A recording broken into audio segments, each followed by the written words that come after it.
नमस्कार मित्रांनो, Maharashtra nursing officers या यूट्यूब चॅनलमध्ये आणि त्रिशूला एमसीक्यू सिरीजमध्ये आपलं स्वागत आहे।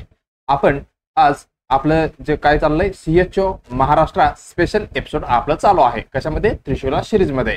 पण आपण आलेलो आहोत आज किती एपिसोड नंबर 30 पर्यंत। ज्यांनी पण पहिल्यांदा बघत आहे त्यांनी कुठनं सुरुवात करायचंय, पहिल्यापासून 30 पर्यंत असे तुम्हाला काय करायचंय, सिरियल वाईज बघायचंय। त्याच्या सोबत तुम्हाला बनवायचं आहे नोट्स, ते पण कसं आहे एकदम शॉर्ट नोट्स बनवायचं आहे, ते पण शॉर्ट मध्ये बरं का। ही आपलं सिरीज आहे। आपण मेन सध्याला तरी कसं चाललंय, सीएचओ महाराष्ट्र स्पेशल एपिसोड चाललेलं आहे। त्याच्यासोबत आपण north 10 CHO Maharashtra, DMER, DHS, CRE, RRB, ESIC आणि आपले नर्सिंग फील्ड मधले सर्व जे कॉम्पिटेटिव्ह एक्झामिनेशन आहे त्याला सर्व आपण मात करत जाणार आहोत। आपलं हे कुठली सिरीज आहे, त्रिशूला सिरीज आहे स्पेशल एपिसोड। आणि ही आपण ऑल नर्सिंग सब्जेक्ट म्हणजे आपलं जे नर्सिंग मध्ये किती सब्जेक्ट आहे सगळे आपण ह्याच्यामध्ये कव्हर करणार आहोत। चला, त्याच्यासोबत हे काय मराठीत पहिल्यांदा सुरू झालेला हे काय सिरीज आहे। चला, ही मी घेणार आहे। आता आपण सुरुवात करूया एपिसोड नंबर 30 चे। बघा, त्याच्या अगोदर तुम्हाला काय करायचंय, त्याच्या अगोदर तुम्हाला करायचं आहे व्हिडिओला लाईक आणि कमेंट मध्ये काय करायचंय, फीडबॅक द्यायचा आहे। फीडबॅक द्यायचा आहे आणि तुमचं काही क्वेरी असेल तर तुम्ही विचारू शकता। आणि जे तुमचं मित्रमैत्रीण वगैरे कोणी असेल सीएचओ साठी डीएमईआर किंवा डीएचएस त्याच्यासोबत नॉर्सेटची तयारी करत असेल तर त्यांनी काय करा, तुम्ही ही आपली जी चॅनल आहे टीम एमएन तुम्ही रेफर करू शकता। त्याच्यासोबत काय करायचंय, सबस्क्राईब करायचंय आणि बेल आयकॉन दाबायचंय। ठीक आहे, युट्यूब, व्हॉट्सअप सगळीकडे आपण अवेलेबल आहे, टेलिग्राम, इंस्टाग्राम सगळीकडे तुम्ही फायदा घेऊ शकता। ओके, चला, जे लास्ट एपिसोड होता आपला कुठला 29। ओके, एक दिवस गॅप पडले, टेन्शन घ्यायचं नाही, ही सिरीज कंटिन्यू असणार आहे।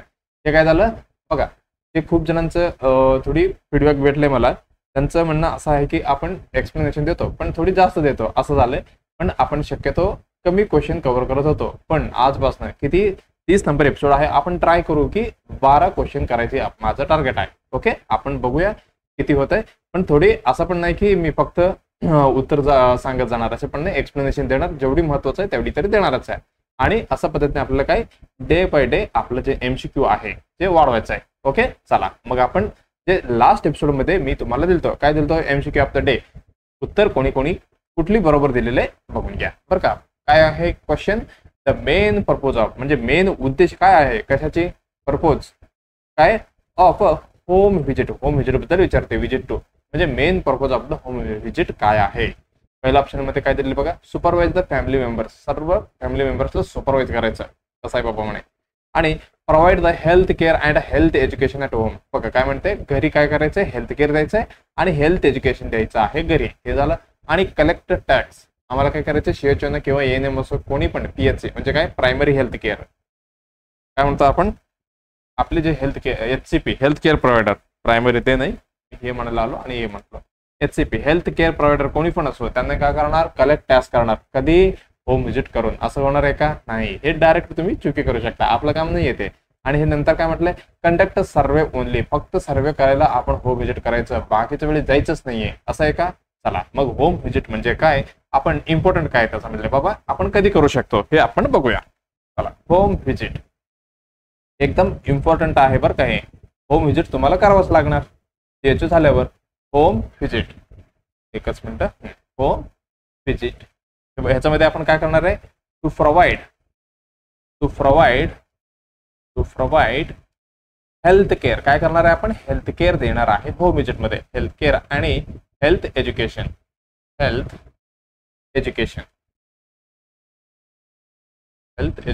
एकच मिनिट।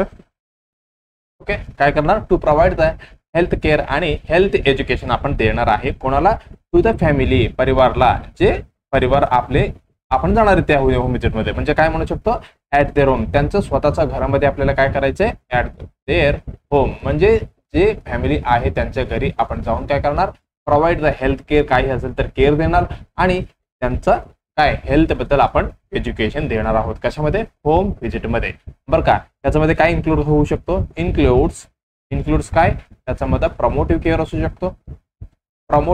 असू शकतो आणि अजून काय, प्रिव्हेंटिव्ह नंतर क्युरेटिव्ह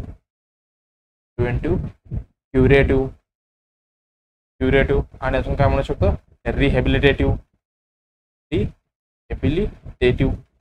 ही सगळी आपण केअर त्यांच्या घरी आपण देऊ शकतो. कशामध्ये? होम व्हिजिट मध्ये. एवढं आपण बघितलं.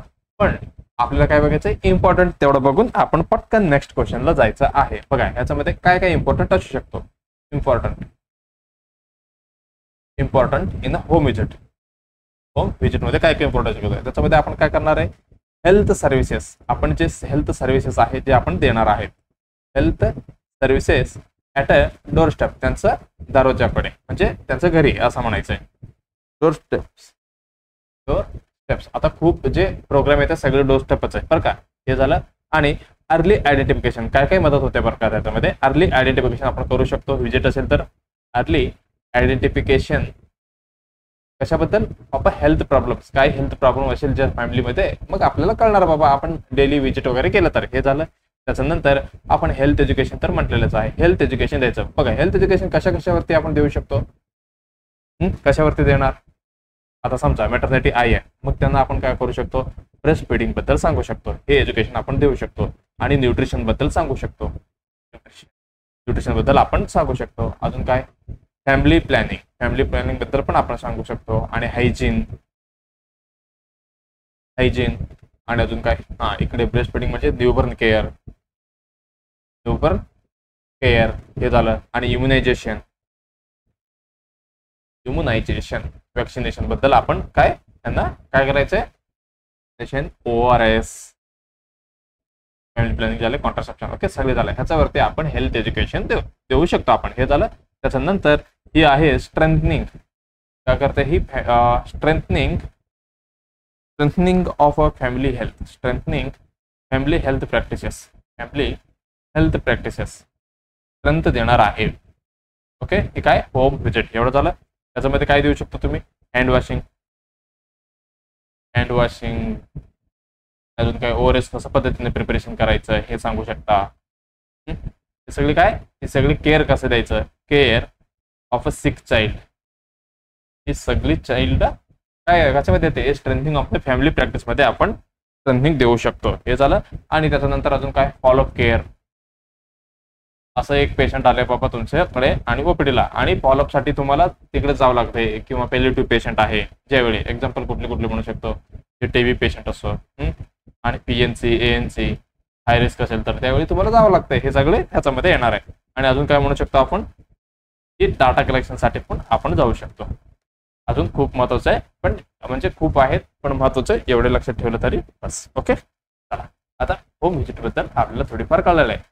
आपण कंडक्ट सर्वे म्हणजे फक्त कंडक्ट करण्यासाठी जातो का? नाही. आपलं अजून खूप काम आहे. आणि हे काय म्हणते? Supervisor family member. आपण काय सुपरवायझर आहे का ह्यांच्या फॅमिलीचं? नाही. मग आपलं उत्तर जाणार आहे कुठली? प्रोव्हाइड द हेल्थ केअर आणि हेल्थ एज्युकेशन ॲट होम. ही काय? ही आपलं होम व्हिजिटचा मेन पर्पज असणार आहे. काय असणार आहे? इथे मेन्शन केलेलं बघा काय? मेन पर्पज असणार आहे. मग आपलं उत्तर जाणार दुसरं म्हणजे कुठली? B. प्रोव्हाइड अ हेल्थ केअर आणि हेल्थ एज्युकेशन ॲट होम. एकदम उत्तर बरोबर आलंय. ओके चला आता नेक्स्ट MCQ कडे आपण जाऊया. चला ठीक आहे. होम व्हिजिट करताय कोण आहे? MPW फिमेल ANM आहे. आणि काय करते? होम व्हिजिट करते. बघा एक फोटो आणलाय मी तुम्हाला. होम व्हिजिट सर्वांना असते बरं का. असं नाही की ANMलाच असते. CHO पण करायचे असते. ANM पण करायचे असते. MPW मेल असो फिमेल असो यांनी पण करायचे असते. आशाताई तर कंपल्सरी करतातच. हे सगळ्यांना होम व्हिजिट करायचं आहे. हे झालं ह्याच्याबद्दल. चला आता नेक्स्ट क्वेश्चन काय म्हणते आपण बघूया. बघा नेक्स्ट क्वेश्चन काय म्हणते? Nurse is a studying. बघा ह्याच्यामध्ये मी थोडं काय केलेलं आहे? जे CHO टेस्ट सिरीज आपलं जे टेस्ट सिरीज म्हणतो बघा टार्गेट CHO सिरीज चालेल ना त्याच्यामध्ये आपण काय डायरेक्टली मेन फोकस CHO होतं. ह्याच्यामध्ये पण आहेत पण त्याच्यामध्ये एक ऑप्शन एक हे दिलं बरं का सिलेबसमध्ये स्किल बेस्ड वगैरे त्या पद्धतीचं आपण ह्याच्यामध्ये त्रिशूलामध्ये थोडी MCQ ऍड केलेला आहे बरं का. ओके चला काय म्हणते बघा? Nurse is a studying. अभ्यास करते नर्स कशाबद्दल? इन्सुलिन ऍडमिनिस्ट्रेशन करायचं आहे. आणि शी शूड म्हणजे फिमेल नर्स बरं का. शी शूड काय? Knowledgeable that the regular insulin. बघा रेग्युलर इन्सुलिन बद्दल काय माहिती असायला पाहिजे? नॉलेजेबल असायला पाहिजे. एकदम स्लोली द्यायचं आहे आणि IV मध्ये द्यायचं आहे. बघा कशामध्ये आपण देतो? IV देतो SC देतो. हे झालं. आणि तिचं सस्पेंडेड इन्सुलिन आणि काय म्हणते? सस्पेंडेड इन्सुलिन म्हणते.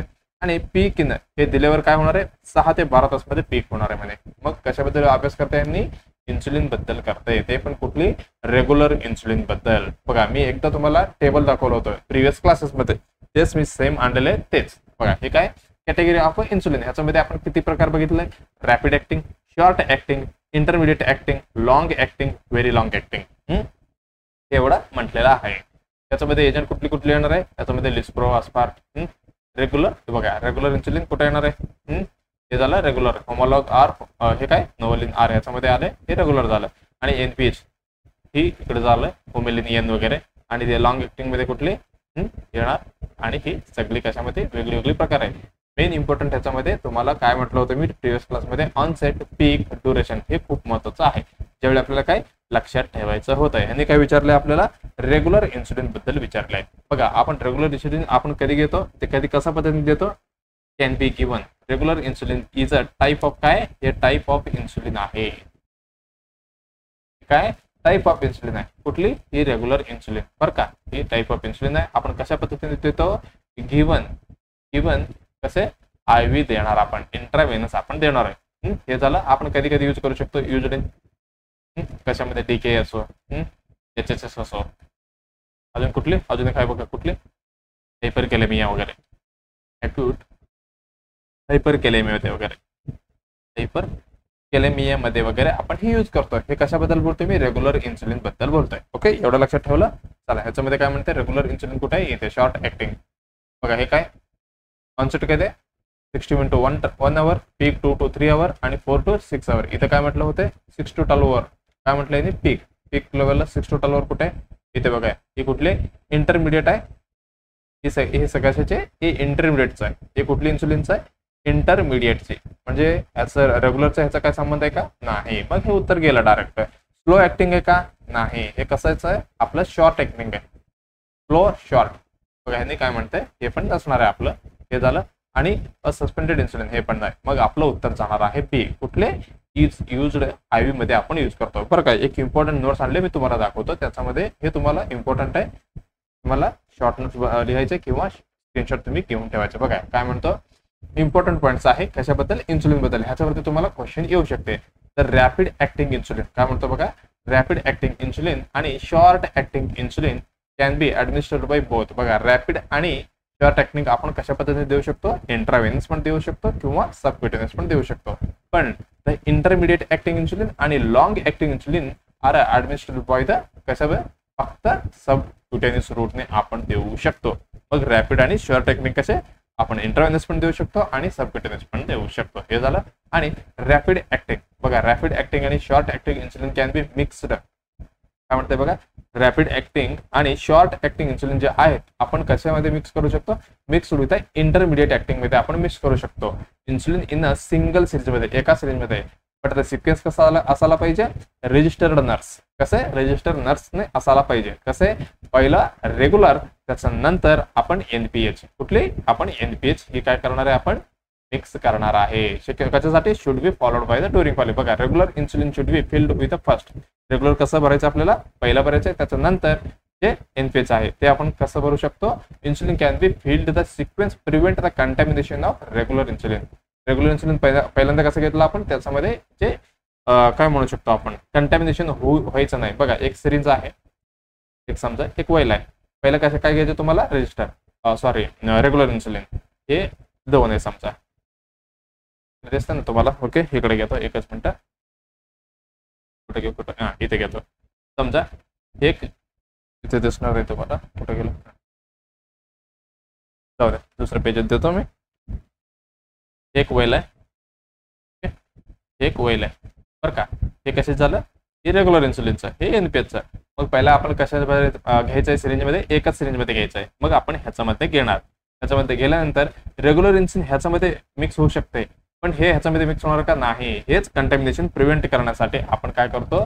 पहिला रेग्युलर इन्सुलिन घेतो, त्याच्यानंतर NPH. म्हणजे काय? रजिस्टर्ड नर्स असं लक्षात ठेवायचं आहे तुम्हाला. एवढं बघितलं माहिती झालं तुम्हाला. आणि द लॉंग बघा काय म्हणते? The longest acting insulin should B never mix. बघा जे लॉंगेस्ट ऍक्टिंग आहे जे कशामध्ये पण मिक्स नाही करायचं आहे. बघा काय काय लक्षात ठेवायचं तुम्हाला? रॅपिड आणि शॉर्ट ऍक्टिंग आपण 2 पद्धतीने देऊ शकतो. IV आणि SC मध्ये. इंटरमिडिएट ऍक्टिंग आणि लॉंग ऍक्टिंग फक्त आपण SC देणार. त्याच्यानंतर जे रॅपिड ऍक्टिंग आणि mixed with intermediate acting insulin आज सिंगल सिरींज मध्ये आपण करू शकतो. त्याच्यानंतर काय? NPH आपण फक्त पहिले रेग्युलर, त्याच्यानंतर NPH. म्हणजे कुठली? ही इंटरमिडिएट आपण मिक्स करू शकतो. एवढं लक्षात आलं. चला आपलं उत्तर कुठलं? आपलं उत्तर तर ऑलरेडी भेटलेलं आहे आपल्याला. एवढी तुम्हाला काय इम्पॉर्टंट आहे लक्षात ठेवायचं आहे. ओके, चला आता नेक्स्ट क्वेश्चन कडे आपण जाऊया. बघा काय म्हणते next question. The full form of the VHND कशाबद्दल विचारते त्यांनी? VHND चा फुल फॉर्म विचारते त्यांनी. ऑप्शनमध्ये काय काय दिलेलं आहे? Village health and nutrition day. काय म्हटलेलं आहे? Village health and nutrition day, village health and nursing day आणि village health and nutritional department, village health and nutritional drive. बघा याची फुल फॉर्म आपल्याला बघायचं आहे. कशाची? VHND बद्दल आपल्याला थोडक्यात बघायला पाहिजे. हे आपल्याला काय, तुम्ही लीडर आहोत. CHO झाल्यानंतर काय होणार आहे? तुम्ही लीडर होणार आहे. कशामध्ये? ही सगळी टीमची जे टीमने कंडक्ट करणार आहे VHND त्याच्या बद्दल तुम्हाला माहिती असायला पाहिजे. हा बाबा ह्या डे मध्ये आपण काय काय करतो. बघा VHND म्हणजे काय? Village village village village health and village health and nutrition day. काय? Village health and nutrition day. अरे एकच minute. Nutrition day, nutrition day VHNDचा हे काय फुल फॉर्म आहे बरं का. ही कधी आपल्याला कधी करायचं असतं? ही मंथली इव्हेंट आहे. प्रत्येक महिन्याला आपल्याला करायलाच पाहिजे. मंथली इव्हेंट आहे. एव्हरी मंथ म्हणजे प्रत्येक महिन्याला आपल्याला करायचं आहे. कुठे करणार? At AWC. AWC म्हणजे काय? अंगणवाडी सेंटरमध्ये. अंगणवाडी सेंटरमध्ये तुम्हाला ही फंक्शन पार पाडायचं आहे. हे झालं. ही कंडक्ट कोण करणार बाबा? कंडक्टेड बाय मेडिकल ऑफिसर करणार आहे का? नाही. ही कंडक्ट करणार आहे ANM प्लस आशाताई प्लस AWD म्हणजे काय? अंगणवाडी वर्कर. ही सर्वांनी मिळून ही कार्यक्रम म्हणजे महिन्याला एकदा ही काय इव्हेंट पार पाडायचा आहे. मग ह्याच्यामध्ये मेन फोकस कशावरती असणार आहे? फोकस कशावरती असणार आहे? ही जे असणार आहे MCH म्हणजे काय? मॅटर्नल अँड चाइल्ड हेल्थ वरती आणि मेन असणार आहे न्यूट्रिशन वरती. कशावरती? न्यूट्रिशन वरती. त्याच्यानंतर फॅमिली प्लॅनिंग वरती. त्याच्यानंतर ॲडोलसंट हेल्थ ही सगळ्यावरती काय असणार आहे? फोकस असणार आहे. ओके, एवढं झालं. MCH मध्ये आपण काय काय पकडू शकतो याच्यामध्ये? ANC केअर म्हणा आणि हाय रिस्क प्रेग्नन्सी वगैरे असेल तर ते. अजून काय करू शकतो? न्यूट्रिशन मध्ये ते बच्चूचं वजन वगैरे चेक करायचं आहे. वेइंग ऑफ अंडर 5 चिल्ड्रन ह्यांचं वेट वगैरे चेक करू शकता आपण. आणि आयडेंटिफिकेशन आणि रेफरल कुठली बच्चूला जे सॅम वगैरे मॅम असतात ते बच्चूंना कशा पद्धतीने न्यूट्रिशन वगैरे द्यायचं हे झालं. कॉन्ट्रासेप्शन बद्दल सगळी जे आपण फॉलोअप वगैरे घ्यायचं किंवा एज्युकेशन द्यायचं बाबत किंवा काउन्सिलिंग वगैरे घ्यायचं ह्याच्यामध्ये मेन फोकस असणार आहे. ओके, हे झालं. कशाबद्दल आपण कशाचे बघतोय हे आपण बघणार आहे. VHND बद्दल म्हटलं. बघा ही त्याच्यासोबत अजून एक आहे, हे काही सपोर्ट करते. ह्याचा सोबत आपण अजून एक फंक्शनला सपोर्ट करणार. कुठली? पोषण अभियान. ही पोषण अभियान जे पोषण आहे ना हे कॅपिटल मध्ये बरं का. पोषण अभियान त्याला सपोर्ट करणार. आणि अजून त्याच्यासोबत कुठली? RMNCH प्लस A ही काय स्ट्रॅटेजीला मदत करतो बरं काय. ह्याच्यामध्ये ह्यांचं काम म्हटलं मी कोणाकोणाचं? ANM ताई आहे, ANM सिस्टर आहे आणि आशा आहे आणि अंगणवाडी वर्कर आहे. ह्यांचं वेगवेगळं काम असतं असं बरं का. बघा ANMनी काय करायचं याच्यामध्ये? एकच मिनिट. ANMनी काय करायचं? यांनी करणार क्लिनिकल सर्व्हिसेस. जे क्लिनिकल सर्व्हिसेस देणार. कुठली करू शकतो? ANM काय करते क्लिनिकल सर्व्हिस मध्ये? काय ANC असो, जस्ट मी म्हटलो, आणि PNC असो, अजून इम्युनायझेशन, हे सगळे काय क्लिनिकल सर्व्हिसेस आहे. असं काय करते का? हे नाही. ही सगळी ANMने करणार ह्याच्यामध्ये बरं का. त्याच्यानंतर आशा काय करणार? आशाताई काय करणार? आशाताई करणार मोबाईलायझेशन. हा बाबा असं ह्या तारखेला काय आहे आपल्याकडे VHND आहे, त्या दिवशी आपण असे ANC चेकअप करणार आहे. आणि त्याच्यासोबत काय म्हणू शकतो अजून काय? इम्युनायझेशन देणार आहे बच्चूला. तुम्ही या महिन्याच्या डोजला या, असं काय मोबाईलाइज करणार लोकांना. हे झालं. त्याच्यानंतर फॉलोअप. अरे बाबा या की लवकर, 2 वेळा आला तुमच्या घरी, असं फॉलोअप घ्यायचं. किंवा असं तुमचं हे झालंय का ते झालंय का फॉलोअप वगैरे घ्यायचं. म्हणजे एक्झाम्पल काय DPT वगैरे दिले ते बच्चू बरं आहे का नाही, हे सगळे आशाताईचं काम आहे. हे झालं. फॉलोअप वगैरे घेणे, हे झालं आशाताईचं. नंतर अंगणवाडी वर्कर त्यांनी काय करायचं असते, यांनी करायचं असते ग्रोथ मॉनिटरिंग. बच्चूंचं ग्रोथ मॉनिटरिंग करायचं, ग्रोथ मॉनिटरिंग करायचं आणि न्यूट्रिशनल सर्व्हिस द्यायचं, न्यूट्रिशन सर्व्हिसेस. कशाबद्दल, हे सगळं VHND जवळलं झालं. ओके, चला एवढं आपण डिटेलमध्ये बघितलं. मग आपलं उत्तर जाणार आहे village health and nutrition drive आहे का, नाही. डिपार्टमेंट आहे का, हे नाही. विलेज हेल्थ नर्सिंग प्रत्येक दिवशी करणार का आपण, नर्सिंग डे कधी, 12 मे. 12 मेला आपण काय सेलिब्रेट करतो, कोण कशासाठी, फ्लोरेन्स नायटिंगेलचा काय जन्मदिवस असल्यामुळे. हे झालं village health and nutrition day. आपण ही एकदम पहिलं उत्तर काय एकदम बरोबर असणार आहे. एवढं आपलं उत्तर भेटलेलं आहे. ओके, आता काय करूया आपण नेक्स्ट क्वेश्चन कडे आपण जाऊया. बघा हे काय village health and nutrition day, हे वाचू नका बरं का. हे काय हे कशाचे, मेघालय डिपार्टमेंटचे, फक्त मी फोटोसाठी आणलेले आहे. यांनी काय करायला, ग्रोथ मॉनिटरिंग करायला, म्हणजे वजन इकडे वेट चेक करायला, इकडे हाईट चेक करायला, हे झालं. आणि इथे बघा ANC चेकअप करायला, म्हणजे BP वगैरे चेक करताय. आणि इथे इम्युनेशन करताय यांनी. आणि हे काय झालं, इथे वेट चेक हे झालं. आणि अजून काही हे सगळी पोषण अभियान वगैरे हे सगळं चालू आहे. आणि हे काय फॅमिली प्लॅनिंगचं वगैरे सगळं ह्याच्यामध्ये करते, कशामध्ये, village health and nutrition day मध्ये. ओके, चला मग आपण आता काय करूया, नेक्स्ट क्वेश्चन कडे आपण जाऊया.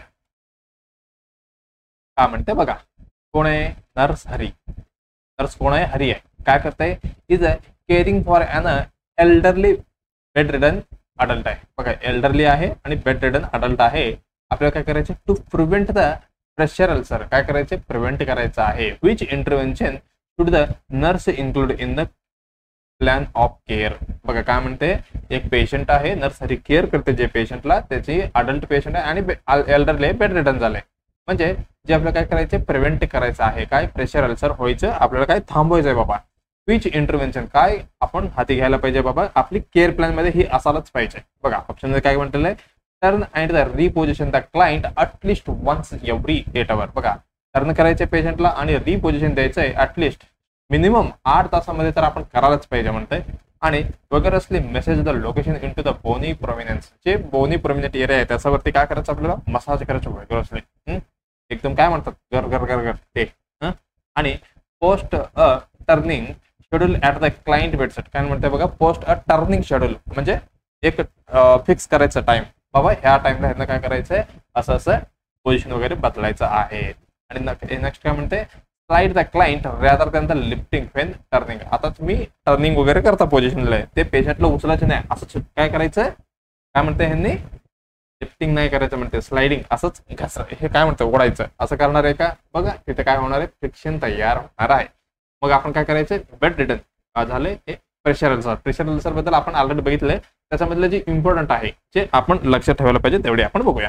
प्रेशर अल्सर म्हणजे काय नेमका, प्रेशर अल्सर, प्रेशर अल्सर म्हणजे काय, त्याचं अजून 2-3 नाव आहे बरं का. प्रेशर अल्सर झालं,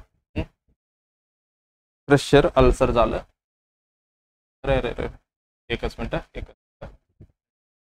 प्रेशर अल्सर झालं. आणि बेडशोर, बेडशोर अजून काय म्हणतो आपण, बेडशोर झालं, प्रेशर सोर पण म्हणतो बरं का, प्रेशर सोर पण म्हणतो, हे झालं. आणि डेक्युबिटिस अल्सर, डेक्युबायटिस अल्सर, हे सगळे एकच नाव बरं का, ऑलरेडी मी सांगितलेलं आहे. त्याच्यामध्ये आपल्याला काय, जे स्किन वरती काय म्हणतो बघा, प्रेशर अल्सर म्हणजे काय हे पण लिहून घे बरं का. प्रेशर हे काय उंड असतो, हे काय उंड असतो कुठे, स्किन वरती, wound on the skin, wound on the skin कशाने तयार झालेलं असते बाबा, दॅट हॅपन्स आपण एकदम काय प्रेशर दिल्यावरती, that happens when a person lie, काय केलेले पर्सन एकावरती झोपलेले, पर्सन लाय ऑर सिट्स, एकदा वेळी बसले म्हणजे एका साईडला बसलेले, seats in the same position वरती, बदलले का पोझिशन त्यांनी नाही, असंच बसल्यावर काय होणार, ही तयार होऊ शकते. काय म्हटलं मी, person lie on a sits in the same position for a long time, कसे एकदम लॉंग टाइम पर्यंत, लॉंग टाइम, ज्यावेळी काय होणार, कॉझिंग प्रेशर, काय तिथे प्रेशर तयार होणार बरं का, प्रेशर तयार होणार. त्याच्यानंतर काय, दॅट हे प्रेशर काय करू शकतो, दॅट कट्स म्हणजे कट करतो, कशाला, cuts off the blood supply, blood सप्लायला कट करतो. मग सप्लाय कट झाला तर काय पुढे, मग सप्लाय टू द कुठनं, स्किन, मग तिथे काय नेक्रोसिस सारखं डेव्हलपमेंट नाही होणार, तिथे काय प्रेशर सोर तयार होणार. बघा मोस्ट कॉमन कॉज कुठली आहे, मोस्ट कॉमन कॉज विचारतात बरं का, याचं इच्छेमिया. इच्छेमिया काय मोस्ट कॉमन कॉज आहे कशाची, बेड सोरची, तुम्हाला लक्षात ठेवायचं हे झालं. आणि मोस्ट कॉमन साईट कुठली, बोनी प्रोमिनंट एरिया. जे बोनी प्रोमिनंट एरिया आहे, बोन आहे त्याचा म्हणजे त्याचं जिथं प्रेशर होते तिथे काय होणार आहे, मोस्ट कॉमन साईट आहे बेडशोर होण्यासाठी, बोन प्रोमिनंट एरिया इथे बरं का. हे सगळे कशाचे याच्याबद्दल झालं. मग आपल्याला काय करायचं, प्रिव्हेंट करायचं. प्रिव्हेंटच विचारलं त्यांनी, एवढं लक्षात आलं बघा. एक्झाम्पल काय मी डायग्राम आणलं का, एक पेशंट आहे समजा, हे काय केलेलं आहे, बेड आहे, हे काय आपले हॉस्पिटल किंवा त्यांच्या घरचं बेड आहे. हे झालं, ते पेशंट आहे ना हे झोपलेलं आहे इथं, असं झोपलेलं आहे, इथनं प्रेशर पडलंय, इथं काय बोनी प्रोमिनंट एरिया आहे. त्यावेळी प्रेशर होऊन काय होणार माहिती आहे का, ते मसलमध्ये वगैरे ब्लड सप्लाय आहेत, हे ब्लड सप्लाय आहेत. मी लाल कलरने दाखवतो मला, हे काय, हे लाल कलरचे ब्लड सप्लाय आहे. जे काय होणार, बोनी प्रोमिनंट प्रेशर पडून हे काय, ही ब्लड सप्लायच कट होणार. ज्यावेळी ब्लड सप्लाय कट होते मग ऑक्सिजन भेटणार आहे का, नाही. न्यूट्रिएंट भेटणार आहे का ज्याच्याला, नाही. मग काही नाही भेटलं तर ते जिवंत राहणार आहे कशाला, आपलं नाही. मग ते मरत जाणार. ही बेड रिडन पेशंट जो असतो जे कशामध्ये जाणार, की प्रेशर अल्सरमध्ये कन्वर्ट जाणार. म्हणून काय करायचं असतं आपल्याला, जे प्रेशर ज्यावेळी पडते आपल्याला काही लॉंग टाइम पडू द्यायचं नाही बरं का. म्हणून काय आपल्याला प्रत्येक वेळी रिपोजिशन करायचं बघा. ह्याचं मधलं जे काय म्हटलं मी प्रिव्हेंटेबल काय करायचं आहे आपल्याला. प्रिव्हेन्शन काय करू शकतो आपण प्रिव्हेन्शनसाठी, आपल्याला काय करायचं, जे बेड रिडन पेशंट असतो त्यांना काय करायचं, तुम्ही हेल्थ एज्युकेशन द्यायचं. नाही दिलं तर काय परत तुमच्या पॅलिएटिव्ह केअर मध्ये येणार जे पेशंट पुढे होऊन. हे झालं प्रिव्हेंटिव्ह बद्दल. आपण काय करू शकतो ह्याच्यामध्ये जे इम्पॉर्टंट आहे तेवढं सांगतो बरं का. रेग्युलर रिपोजिशनिंग, रेग्युलर काय करायचं आपल्याला, रिपोजिशनिंग करायचं आहे. एकदम खूप महत्वाचे काय मुद्दा आहे, हे आपण कंटिन्यू केले ना बेड रिडन म्हणजे पेशंटला काय अल्सर व्हायचे चान्स खूप कमी आहे. ते काय रेग्युलर रिपोजिशनिंग, ते पण कधी एव्हरी 2 आवर्सला, लक्षात घ्या एव्हरी 2 आवर्सला. कुठले पेशंट जे स्लिपिंग मध्ये म्हणजे सुपाईन पोझिशन मध्ये. पण समजा एक पेशंट तुमचं ते खुर्चीवर बसलेलं आहे, मग ज्यावेळी काय करणार तुम्हाला, चेअर पोझिशन असेल हे विचारू शकतात बरं का. ह्या दोन्ही मधलं तुम्हाला कन्फ्युजन करून, चेअर पोझिशन असेल तर तुम्ही 15 ते 30 मिनिटाला, ते पण कशी एव्हरी बरं का, इथे एव्हरी नाही लिहिलो मी, इथे लिहितो एव्हरी किती 15 ते 30 मिनिटाचं तुम्हाला काय चेअर मध्ये बसलेले जे पेशंट आहे त्याचं रिपोजिशन करायचे. सुपाईन वगैरे असेल तर 2 तासांनी तुम्ही मिनिमम करू शकता. एव्हरी 2 आवर्सला करायचंच आहे. एवढं झालं. त्याच्यानंतर हे पहिला मुद्दा झाला. दुसरा काय, रिड्यूस द प्रेशर. जे बोनी प्रोमिनंट एरिया वगैरे म्हटलो मी, तिथं काय करायचं तुम्हाला, प्रेशर कमी करायचे. मग त्याच्यासाठी काय करणार तुम्ही, पेशंटला देणार कुठली एअर किंवा आपण काय म्हणू शकतो वॉटर मॅट्रेस. हे मॅट्रेस द्यायचं. मॅट्रेस म्हणजे काय, जे हवाचे भरलेलं असते बघा, ते काय करायचं म्हणजे प्रोव्हाइड करायचं. त्याच्यामुळे काय होते, प्रेशर तेवढं पडत नाहीये. हे झालं दुसरा मुद्दा. आता तिसरा कुठलं, अवॉइड करायचे काय, फ्रिक्शन. आणि अजून काय, एअर. बघा फ्रिक्शन म्हणजे काय, आता समजा हे माझं दोन्ही हात आहे, हे काय तयार होतं, इथं फ्रिक्शन तयार होतं. असं काय होतंय, असंच हे झालं तर, फ्रिक्शन झालं असेल तर त्याच्यामध्ये आपण ब्लड सप्लाय कमी होऊ शकतो. हे लॉंग टाइम वगैरे ज्यावेळी झालं तर. हे झालं अवॉइड, फ्रिक्शन आणि शेअर. त्याच्यामध्ये आपल्याला काय करायचं, पेशंटला लिफ्ट करायचं आहे. असं नाही की काय, डोंट स्लाइड, असं स्लाइडने जे घसरगुंडी खेळता बघा तसं नाही करायचं. पेशंटला उचलून असे शिफ्ट करायचे ड्युरिंग कधी पोझिशन वगैरे चेंज करताना. हे आपल्याला लक्षात असलं पाहिजे. हे झालं. त्याच्यानंतर स्किन केअर आपल्याला द्यायचं आहे. म्हणजे काय, क्लीन ठेवायचं आहे जे स्किनला आणि ड्राय ठेवायचं आहे. म्हणजे काय, मॉइस्ट नाही ठेवायचं. हे झालं लक्षात. त्याच्यानंतर न्यूट्रिशन आणि हायड्रेशन आपल्याला व्यवस्थित द्यायचं पेशंटला. असं नाही की बेड रिडन पेशंट आहे आपण ह्याला काय ह्याने खूप लघवी करते म्हणून हायड्रेशन म्हणजे पाणी द्यायचं थांबवणार आहे का, नाही. ह्याच्यामध्ये इम्पॉर्टंट आहे बरं का. त्याच्यामध्ये काय द्यायचं, त्यावेळी आपल्याला हाय प्रोटीन द्यायचं पेशंटला, हाय प्रोटीन. आणि अजून काय म्हणू शकतो, ॲड्युकेट फ्लुइड म्हणा, लिक्विड त्याच्यासोबत विटॅमिन, मिनरल्स हे सगळी द्यायचं आहे बघा. हे झालं याच्यासाठी. आणि अजून काय होतं इथं म्हटलंय का, मॉइश्चर. हे पण लक्षात ठेवा. मॅनेज मॉइश्चर, जे मॉइश्चर वगैरे आहे त्याला काय आपल्याला काय करायचं, मॅनेज करायचं आहे. म्हणजे कशा पद्धतीने थोडी ओलं वगैरे झालं तर आपल्याला काय डायरेक्ट म्हणजे क्विकली आपल्याला बदलायचं आहे. म्हणजे काय, क्विकली चेंज जे आपलं लिनन वगैरे आहे, स्वाईल लिनन वगैरे असो काही पण असो आपल्याला बदलायचं आहे. कशामध्ये, मॅनेज मॉइश्चर म्हणजे मॉइश्चर होऊ द्यायचं नाही. तेवढं लक्ष ठेवलं तरी चालेल. हे झालं प्रिव्हेन्शन बद्दल. मला वाटतं बस एवढे. चला आता हे काय स्टेजेस ऑफ द अल्सर बघा. हे stage 1, stage 2, stage 3, stage 4 important आहे, लक्षात ठेवा. हे काय ह्याच्यामध्ये नॉन ब्लिंचिंग एरियात मी आहे. हे काय इंटॅक्ट. इंटॅक्ट म्हणजे काय स्किन ओपन झाले का नाही. याच्यामध्ये काय पार्शियल थिकनेस. याच्यामध्ये काय असणार सॉरी एपिडर्मिस आणि डर्मिस इन्व्हॉल्व असणार आहे. आणि full thickness also extending the dermis into इथं सबक्युटेनियस पर्यंत पोहोचलेलं आहे आणि इथं बोन पर्यंत पोहोचलेलं असतं, बोन आणि टेंडन.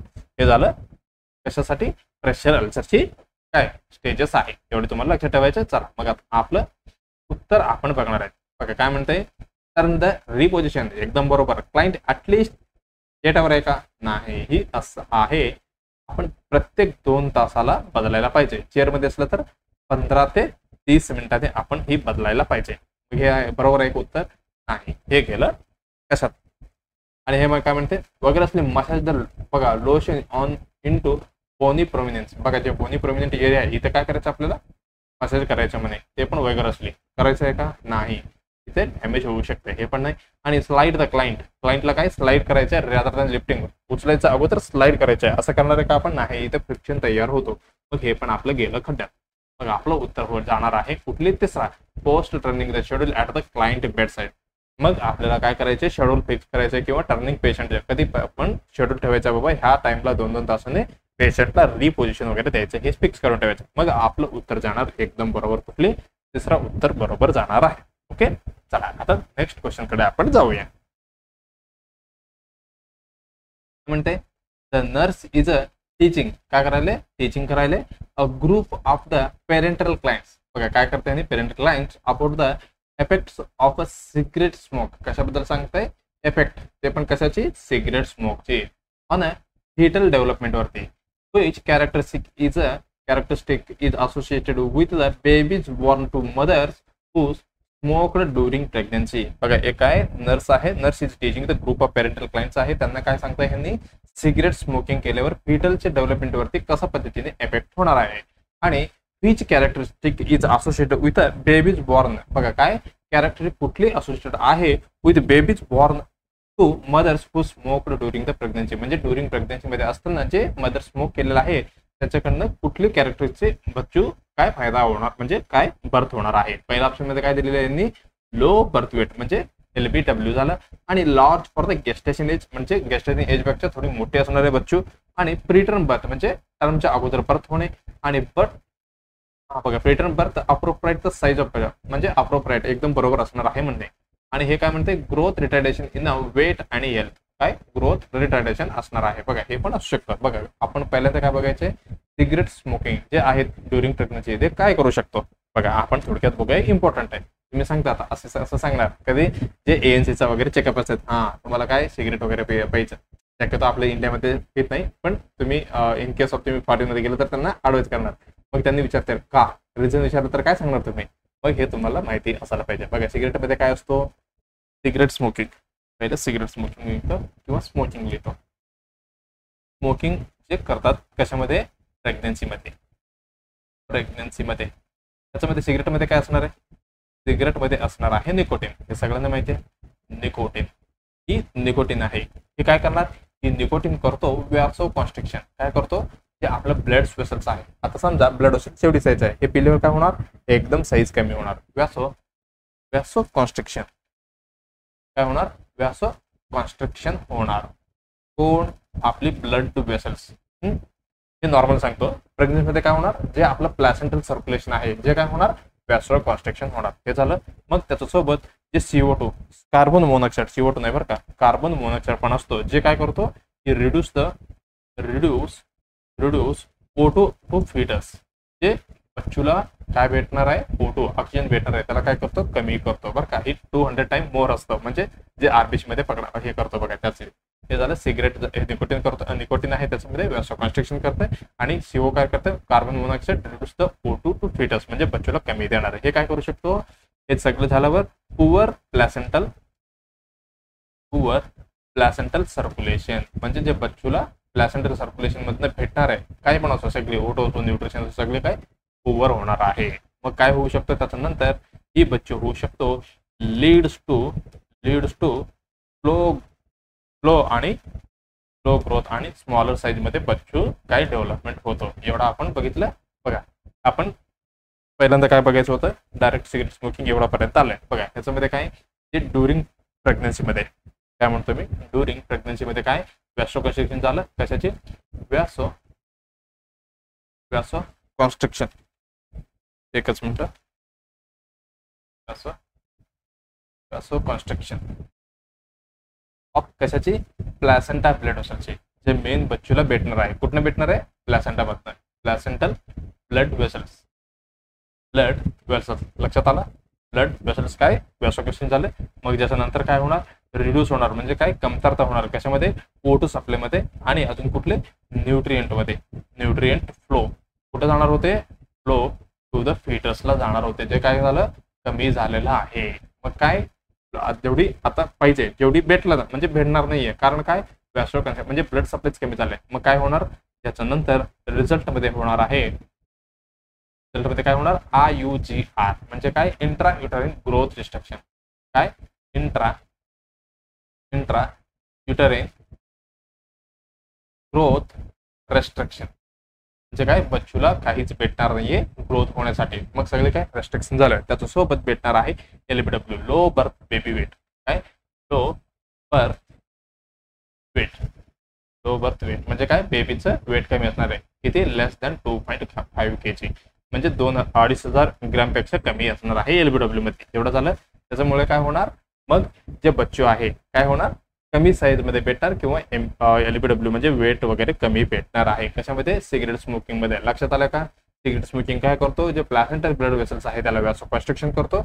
बघा एक असं सप्लाय आहे, हे काय एक एक्झाम्पल सांगतोय, हे काय एवढी पाईप होतं, इथं ब्लड सप्लाय भारी आहे, फक्त तेच ब्लड वेसल्स आहे पण साईज कमी झाले. मग प्रेशर काय झालं, प्रेशर वाढलंय पण जे सप्लाय आहे काही काय झालं, कमी झालंय. मग सप्लाय कमी झालं तर सगळी कमी भेटणार. हे बच्चूसाठी पण तसंच आहे, म्हणजे काय जे डेव्हलपमेंट होण्यासाठी O2 असो, न्यूट्रिएंट असो, काही पण मिनरल्स असो, हे सगळे काय कमी भेटणार, मग डेव्हलपमेंट पण कमी होणार आहे. एवढं आपलं लक्षात आलं. मग चला क्वेश्चन मध्ये काय काय म्हणते बघा. ते काय ग्रोथ रिटार्डेशन, बघा ग्रोथ रिटार्डेशन असतो यस, पण इन वेट अँड लेंथ मध्ये.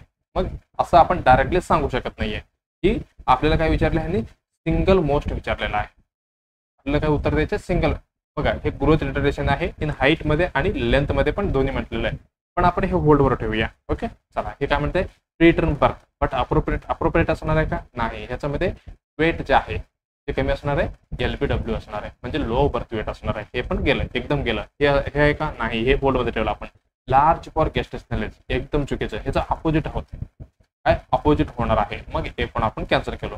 पण ऑप्शन ए मध्ये काय दिलेलं आहे, लो बर्थ वेट दिलेलं आहे आणि ग्रोथ रिटार्डेशन पण इथे पण दिलेलं आहे, इन वेट आणि लेंथ दोन्ही पण दिलेलं आहे. पण आपलं जर मी म्हटलं तुम्हाला कुठे गेलं आपलं रिटार्डेशन, IUGR आणि LBW हे आहे ना, ही काय असणार आहे, ही असणार आहे मोस्ट कॉमन बरं का. कशामध्ये, याचे रिझल्ट मध्ये स्मोकिंग केल्यावर मोस्ट कॉमन आणि most characteristic effect of smoking. लक्षात आलं, effect of smoking during pregnancy.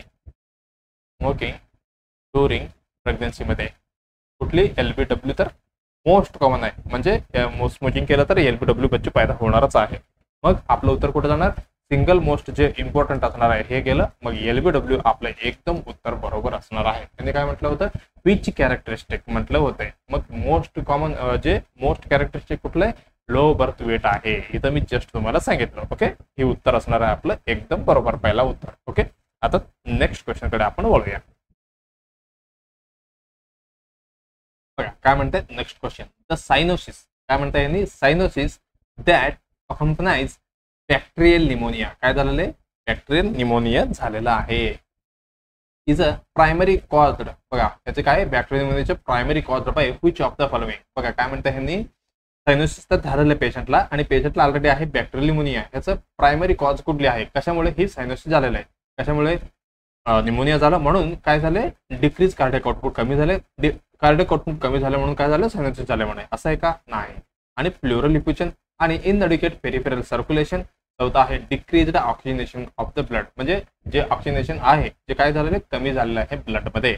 मग आपल्याला ह्याचे उत्तर ओळखायचं आहे बाबा कुठली आहे, काय म्हटलं यांनी प्रायमरी कॉज विचारलेला आहे कधी बॅक्टेरियल निमोनियामध्ये. मग आपण काय करूया, पहिलं सायनोसिस म्हणजे काय. सायनोसिस म्हणजे काय सगळ्यांना माहिती आहे. काय सायनोसिस, मी डायग्राम आणलो का तुम्हाला, हे काय सायनोसिस. सायनोसिस म्हणजे काय, blue fingernail due to lack of oxygen in a blood, म्हणजे ब्लड मध्ये काय झालेलं आहे, कमी झालेलं आहे. कोण कमी झाले, ऑक्सिजन. बरं का, हे झालं. त्याला आपण काय म्हणू शकतो, ब्लूइश डिस्कलरेशन.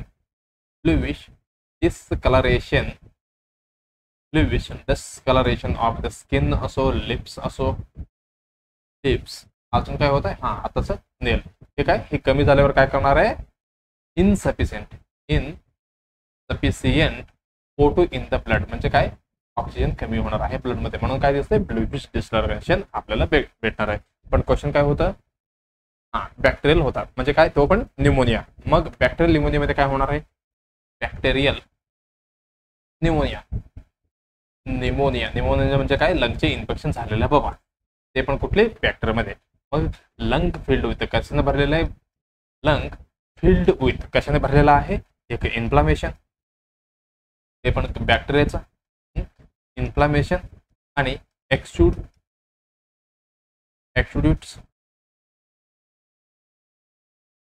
त्याच्यामध्ये काय होऊ शकतं, फ्लूइड किंवा पस असो, यांनी भरलेला आहे कारण लंग्स. आणि अजून काय म्युकस पण भरू शकतो. हे झालं ह्याच्याबद्दल. बघा ह्याच्यामध्ये काय होणार आहे, दिस सगळे काय करते, दिस आल किंवा दिस ब्लॉक द, कशाला ब्लॉक करणार आहे, जे आपलं एल्व्होलर काय होतं, गॅस एक्सचेंज करत होते, एल्व्होलर गॅस एक्सचेंज करत होते, तिथं काय करणार, ही इथं खाली लिहितो बरं का. So O2 cannot enter the blood adequately, म्हणजे ब्लड मध्ये तेवढी जाणार नाहीये. मग इथं काय झालं, आपली जे ॲडिक्वेटली ऑक्सिजन सप्लाय होतं ते काय झालं, कमी झालेलं आहे. म्हणून काय दिसतो आपल्याला इथं दिसणार आहे, हे सगळं झाल्यावर हायपोक्सिया. काय दिसणार, हायपोक्सिया दिसणार आहे. मग हायपोक्सिया म्हणजे काय, हे काय झालं, low O2 in blood, low O2 in blood मध्ये, लो O2 इन ब्लड मध्ये काय हायपोक्सिया. मग ही काय कशामध्ये कन्वर्ट होणार, ही कन्वर्ट होणार आहे सायनोसिस मध्ये. कशामध्ये, सायनोसिस मध्ये. ओके, एवढं लक्षात आलं. मग आपलं MCQ मध्ये काय होतं बघा, काय म्हणतं यांनी, डिक्रीज्ड कार्डियक आउटपुट. बघा कार्डियक आउटपुट आणि सायनोसिस, बघा इथे 3 ऑब्जेक्टिव्ह तुम्हाला लक्षात ठेवायचे आहे. एक सायनोसिस झालेलं आहे आणि पेशंटला आहे बॅक्टेरियल निमोनिया. ह्याचा आणि डिक्रीज कार्डियक आउटपुटचा काय संबंध एवढा आहे का, बघा कार्डियक आउटपुट कमी असलं तरी पण सायनोसिस होणार आहे, पण बॅक्टेरियल निमोनिया आणि ह्याचा काय संबंध आहे का, नाही. Not related to pneumonia.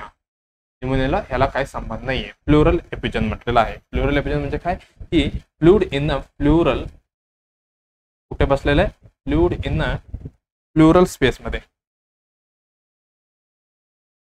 Plural space मध्ये बसलेलं आहे.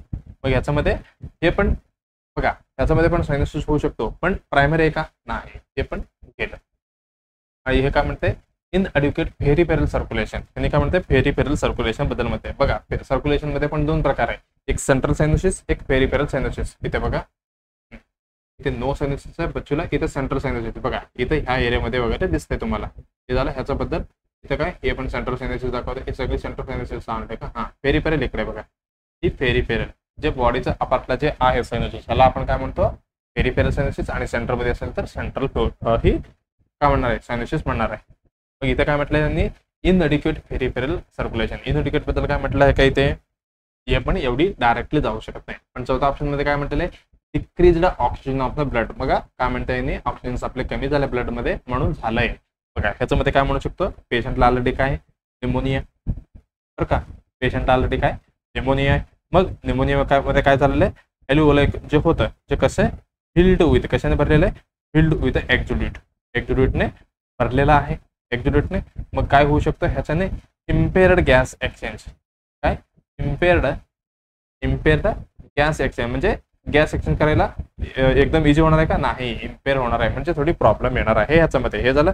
त्याच्यानंतर काय होणार, low O2 in the blood. त्याच्यामुळे जे ब्लड सप्लाय होतं, जे काय म्हणजे O2 सप्लाय होतं ब्लडमध्ये, जे काय होणार, ब्लड सप्लाय कमी होणार. मग नेक्स्ट काय होणार, ह्याच्याने सायनोसिस होणार आहे. एवढी कळलं तरी पण तुम्हाला हे प्लस समजलं तरी बस आहे. ओके, मग आपलं उत्तर कुठली जाणार आहे? आपले उत्तर जाणार आहे कुठली? डिक्रीज म्हणजे चौथी ऑप्शन एकदम बरोबर जाणार आहे. ओके, चला आता नेक्स्ट क्वेश्चन कडे आपण वळूया.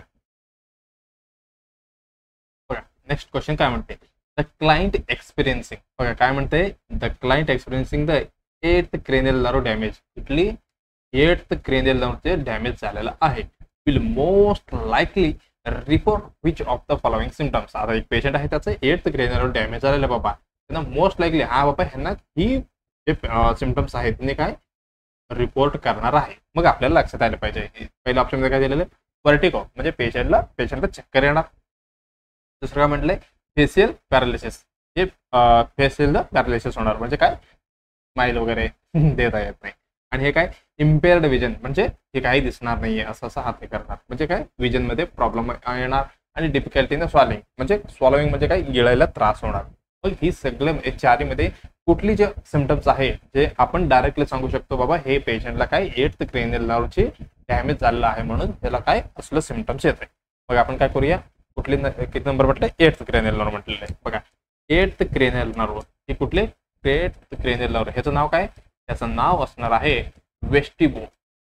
वेस्टिब्युलो कोक्लियर. याचे नाव आहे बरं का. मी एक हेच आणलेले तुम्हाला दाखवतो की ह्याचं मेजर फंक्शन काय, याचे मेन फंक्शन काय असतो. 8th cranial nerve चे मेन आहे याचं हिअरिंग म्हणजे ऐकू येणे, म्हणजे जे आपलं ऐकू येते आम्हाला, जे तुम्ही ऐकताय सध्या माझा आवाज वगैरे, हे काय तुमचं 8th cranial nerve काय कामाचं आहे. हे झालं हिअरिंग बद्दल. त्याच्यामध्ये काय कुठली? Cochlear branch. त्याच्यानंतर अजून कुठली? ते बॅलन्स आहे, आपलं बॅलन्स आहे जे कोण कंट्रोल करतो? वेस्टिब्युला हे काय ब्रँच हे काय करतो? कंट्रोल करणार आहे. मग आपल्याला जे पेशंटला वगैरे काय डॅमेज झालं असतं कुठली एक्सपिरियन्स येऊ शकतो? एक्सपिरियन्स कुठली येऊ शकतो? एक आहे चक्कर. कुठली? चक्कर येणे. असं चक्कर येणे याला काय म्हणू शकतो आपण? स्पिनिंग. हा बाबा सगळी घुमतय माझ्या सोबत असं वाटतंय बघा. हे काय? स्पिनिंग सेन्सेशन होणार. हे इथंच थांबलेलं आहे. ही सगळी काय धरतीच फिरायला. हे झालं वर्टिगो. त्याच्यानंतर टिनिटस म्हणजे काय? आवाज यायला मला. टिंग ट्रिंग ट्रिंग ट्रिंग रिंगिंग इन. काय म्हणू शकतो? रिंगिंग इन द एअर म्हणजे आवाज ऐकू येते रिंगिंग सारखं कशामध्ये? कानामध्ये. हे झालं. त्याच्यासोबत हिअरिंग लॉस.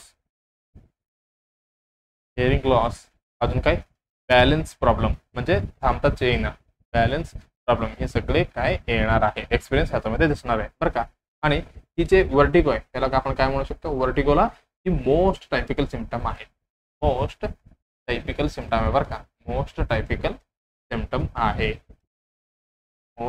सिम्पटम आहे. कोण? वर्टिगो. ओके, एवढं लक्षात आलं. मग आपल्याला बघायचं आहे वर्टिगो झालं. मग नेक्स्ट ऑप्शन मध्ये काय म्हटलेलं आहे बघा. एकदम बरोबर आहे का पहिलं उत्तरच? मग आपलं पहिलं उत्तरच आपल्याला बरोबर भेटलं. कुठली? वर्टिगो म्हणजे काय चक्कर येणे ही 8th cranial nerve डॅमेज झाल्यावर आपल्याला दिसून येणारी एकदम काय रिपोर्ट करू शकतो पेशंट. एकदम बरोबर आहे का? राईट. मग दुसरे काय म्हटले? फेशियल पॅरालिसिस याचा संबंध आहे का? बघा हे 7th नंबर cranial nerve आहे त्याची डॅमेज झालं तर म्हणजे ते कुठली?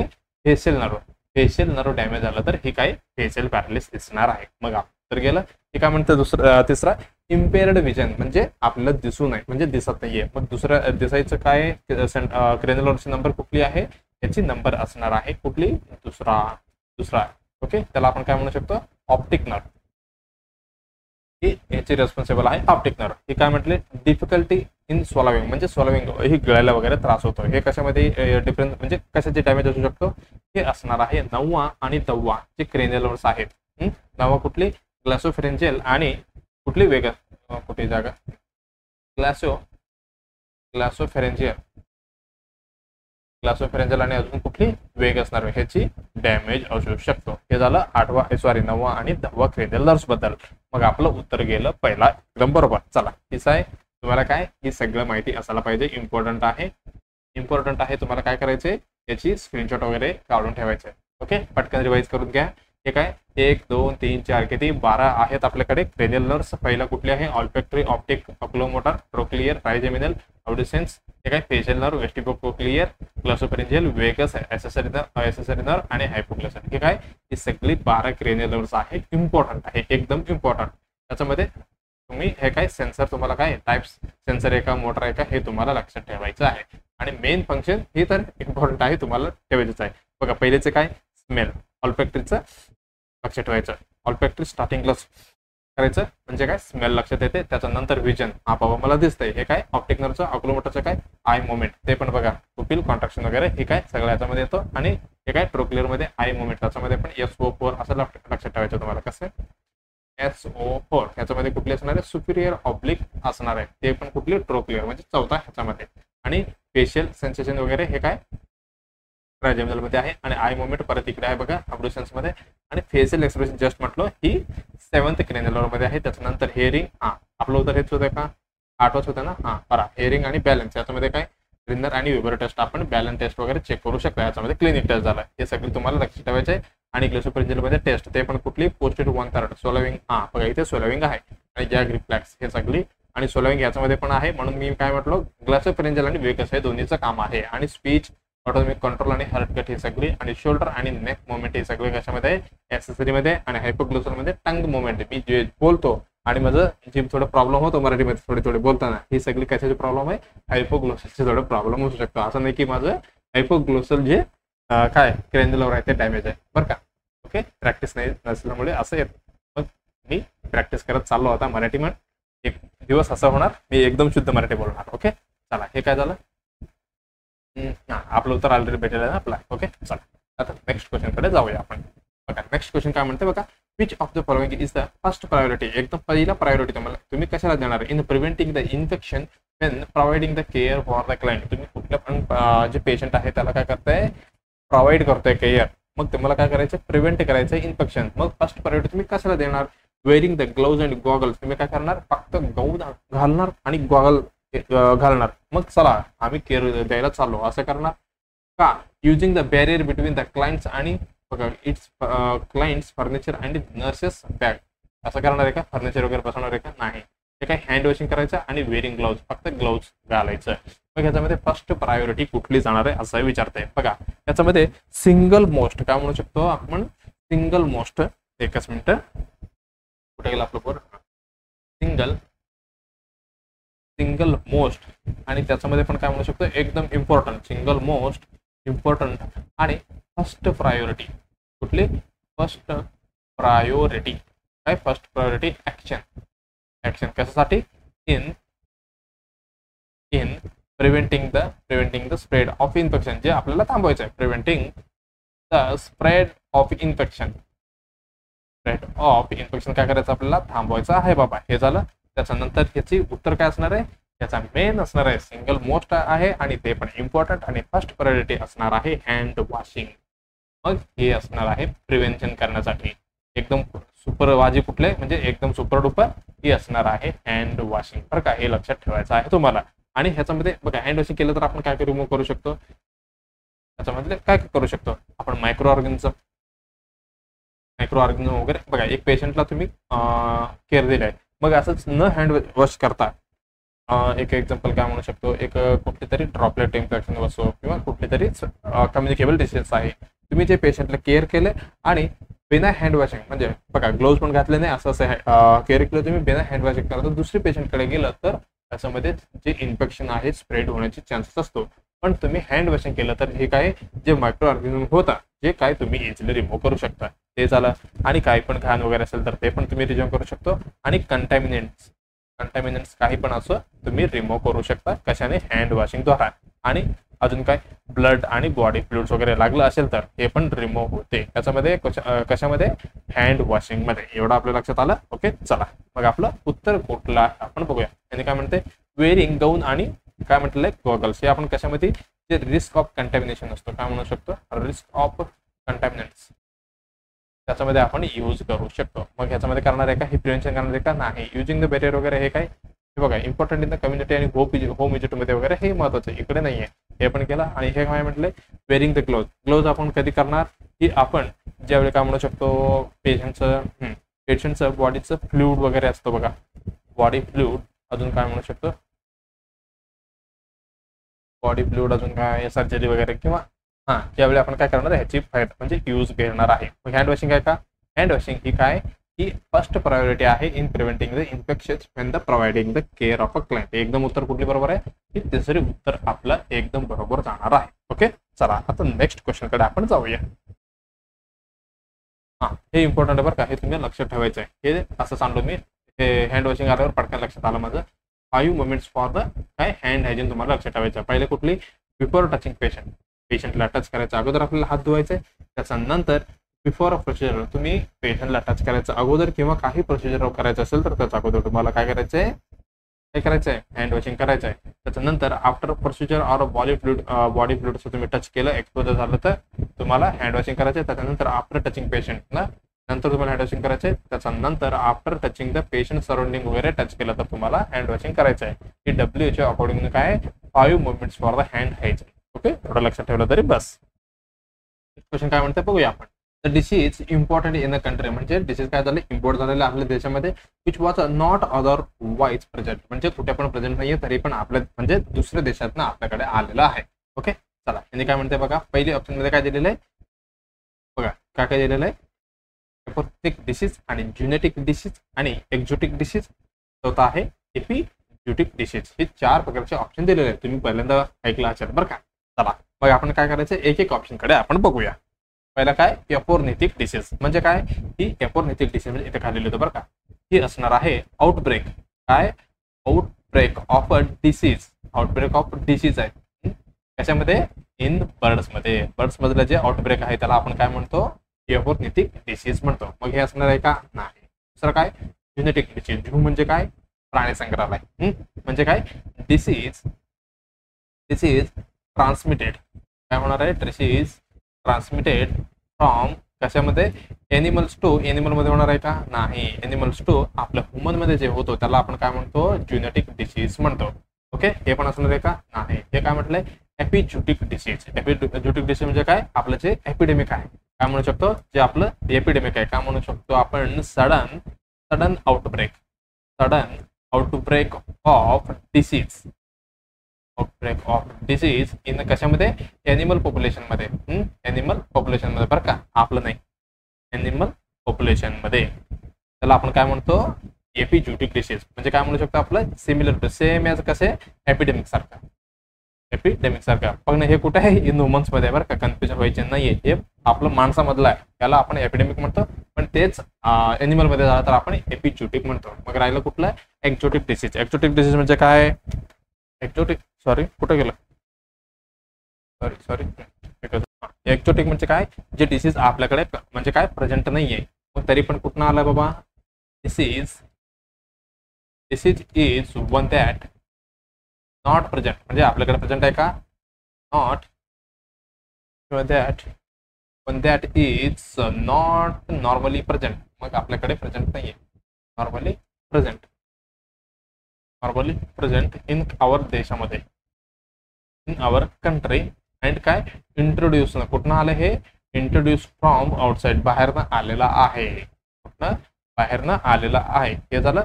मग डिसीज एंटर काय केले? Disease enter country.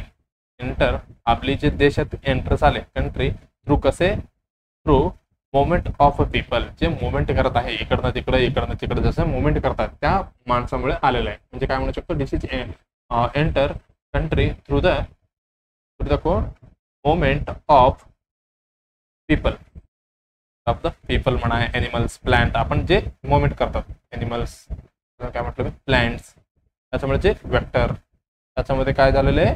हे आपल्या देशामध्ये इंट्रोड्यूस झाले. म्हणजे काय? आपल्या देशामध्ये एंट्री घेतलंय. त्याला आपण काय म्हणतो? एक्झोटिक डिसीज आपण म्हणणार आहे. आपलं उत्तर कुठले बरोबर आहे?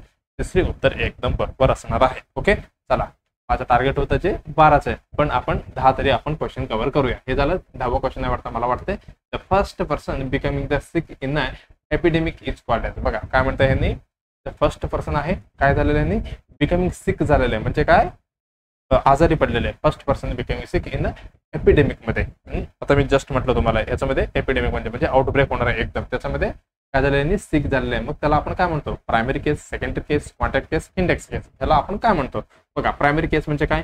प्रायमरी केसच आहे ना हे, जे पहिला आजारी पडतो त्याला आपण काय म्हणतो? First person.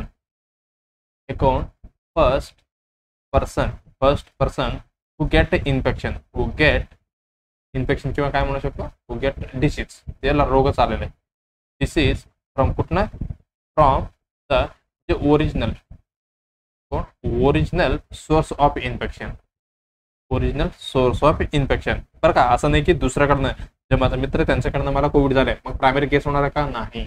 मग जे ओरिजिन होतं तिथनं जे काय म्हणू शकतो आपण इन्फेक्टेड झाला असेल त्याला आपण काय म्हणणार आहे, प्रायमरी केस आपण म्हणणार आहे. मग आता सेकंडरी केस कशाला म्हणणार आहे, फर्स्ट केस नाही सेकंड केस आहे. सेकंडरी म्हणजे काय, जे पर्सन दुसऱ्याकडे म्हणजे जे प्रायमरी केसवरनं काय झालेलं आहे इन्फेक्टेड झालेला आहे. A person